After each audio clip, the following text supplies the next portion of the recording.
दोस्तों, क्या आप जानते हैं हमारे प्यारे हिंदुस्तान के मुस्लिम राष्ट्रपति कौन कौन हुए थे और उनके नाम क्या क्या हैं।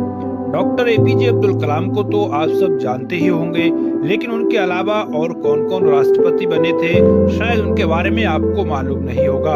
तो चलिए आज की इस वीडियो में हम भारत के मुस्लिम राष्ट्रपति के बारे में जानते हैं। लेकिन आपसे गुजारिश है कि अगर हमारे चैनल पर पहली बार आए हैं तो प्लीज चैनल को सब्सक्राइब कर लीजिए। दोस्तों, भारत एक ऐसा मुल्क है जहाँ हर धर्म, हर जात और हर तबके के लोग रहते हैं। इसीलिए हर धर्म और हर जाति के लोग भारत की राजनीति में हिस्सा भी लेते हैं और बड़े बड़े ओहदों पर भी रहते हैं। इसीलिए आज हम बात करेंगे उन 3 महान हस्तियों के बारे में जो मुस्लिम होने के बावजूद हमारे प्यारे हिंदुस्तान के राष्ट्रपति भी बने थे। तो चलिए जानते हैं डॉक्टर जाकिर हुसैन, फखरुद्दीन अली अहमद और डॉक्टर एपीजे अब्दुल कलाम के बारे में। दोस्तों, डॉक्टर जाकिर हुसैन भारत के पहले मुस्लिम राष्ट्रपति थे और एक महान इंसान भी थे।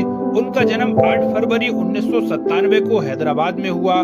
बहुत ही कम उम्र में उनके माता पिता का साया सर से उठ गया, लेकिन उन्होंने अपनी जिंदगी में कभी हार नहीं मानी।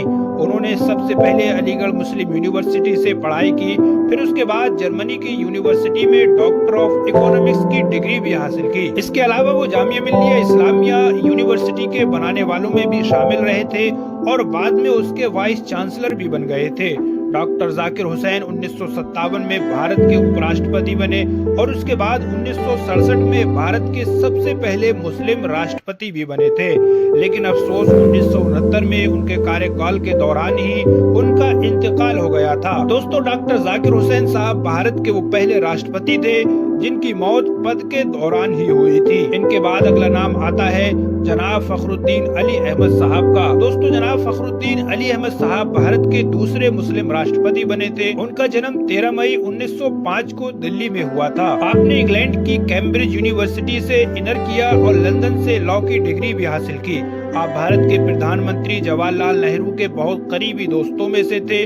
जंग आजादी में भी उन्होंने हिस्सा लिया और कांग्रेस पार्टी को आखिर तक जुड़े रहे थे। वो पहले तो असम से विधायक बने और बाद में केंद्र सरकार में मंत्री भी बन गए थे।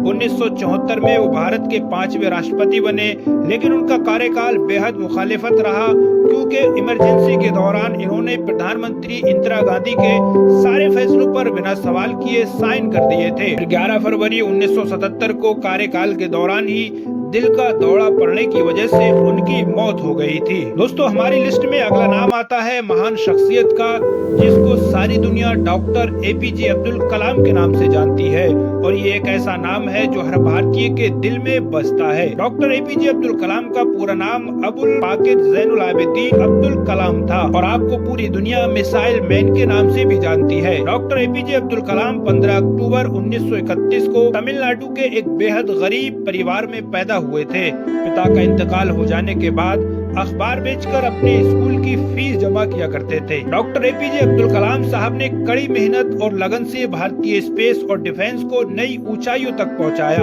हिंदुस्तान की इसरो और डीआरडीओ में उनका अहम योगदान भी रहा है। उन्होंने अग्नि और पृथ्वी जैसी मिसाइलें बनाकर दुनिया को हैरान कर दिया। उनके बाद 1998 में परमाणु टेस्ट में भी उनकी अहम भूमिका रही थी। दोस्तों, डॉक्टर एपीजे अब्दुल कलाम 2002 में भारत के 11वें राष्ट्रपति बने। वो भारत के पहले वैज्ञानिक थे जो राष्ट्रपति बने और मुस्लिम होने के बावजूद सभी धर्मों के युवाओं के लिए एग्जाम्पल भी थे। उनकी सबसे बड़ी खासियत ये थी कि वो सादगी, ईमानदारी और बच्चों से बेहद प्यार किया करते थे।